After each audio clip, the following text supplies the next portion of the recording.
Diesel's Spiteful Friend, written and told by Kiefer Adams. Diesel was feeling very pleased with himself. He had managed to convince the trucks that Duck had caused a lot of trouble, which had then resulted in Duck falling out with Gordon, Henry and James. The Fat Controller had sent Duck to work at Edward's station. Diesel was pleased. This meant he could cause more trouble, but knowing that the Fat Controller would catch on soon, he decided to be extra careful. During his time around the yard, Diesel had made an unexpected friend who was more than happy to help him with the devious schemes he had in mind. There was a brakevan in the yard who didn't like anyone working with him. The van was vile and bitter, and always thought he needed better care. True, the brakevan had worked hard on the Fat Controller's railway, even long before Thomas and James had arrived. But now the van was too twisted and bitter in its ways to change, and had a habit of causing trouble for the engines. He would make horrible comments, slip his brakes on purpose, and even more so, he would even pin the blame on the engines pulling him than take it himself.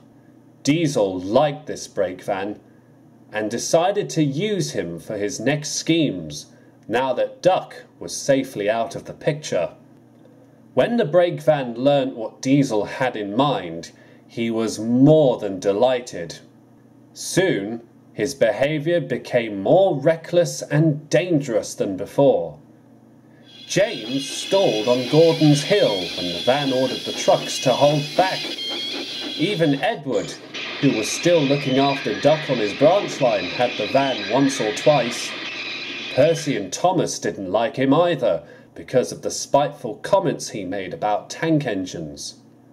This brakevan meant trouble, and not even the Fat Controller was currently aware of what it was doing. One day, Diesel was shunting trucks in the yard when he noticed the brakevan coupled to some cattle vans. These were for Henry to take to the other side of the island. Diesel was pleased. "You know what you have to do with those, don't you?" he smirked. "Of course I know what to do," grumbled the van. "Don't you tell me how to do my job. I'd watch your tongue if I were you," smirked Diesel.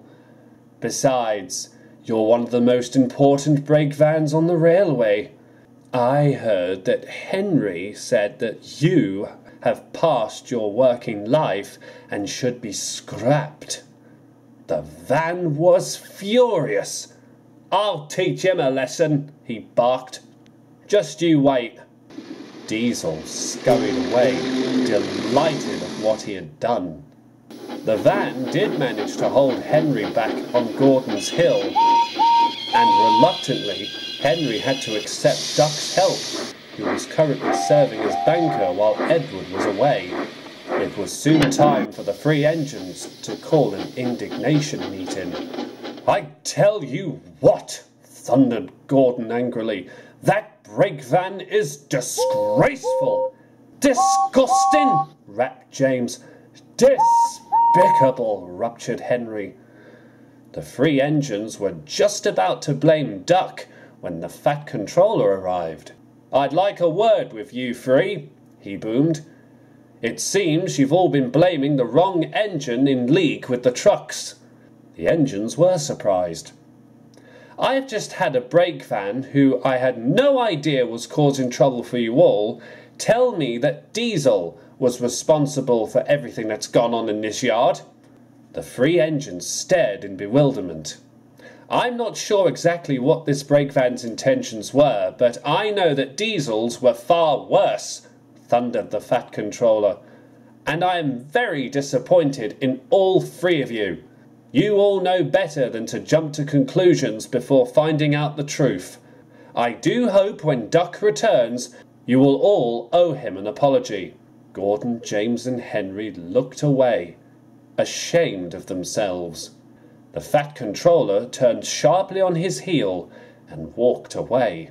Before long, Diesel was sent away in disgrace, and after crashing into a barber shop while preventing a serious accident, Duck was welcomed home by the other engines. But what about the brakevan?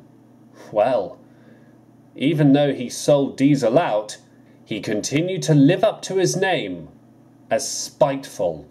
But I should tell you about the time when the Fat Controller ordered not one but 2 engines from Scotland but I mustn't tell you any more, otherwise that would lead to a story most of you would all know.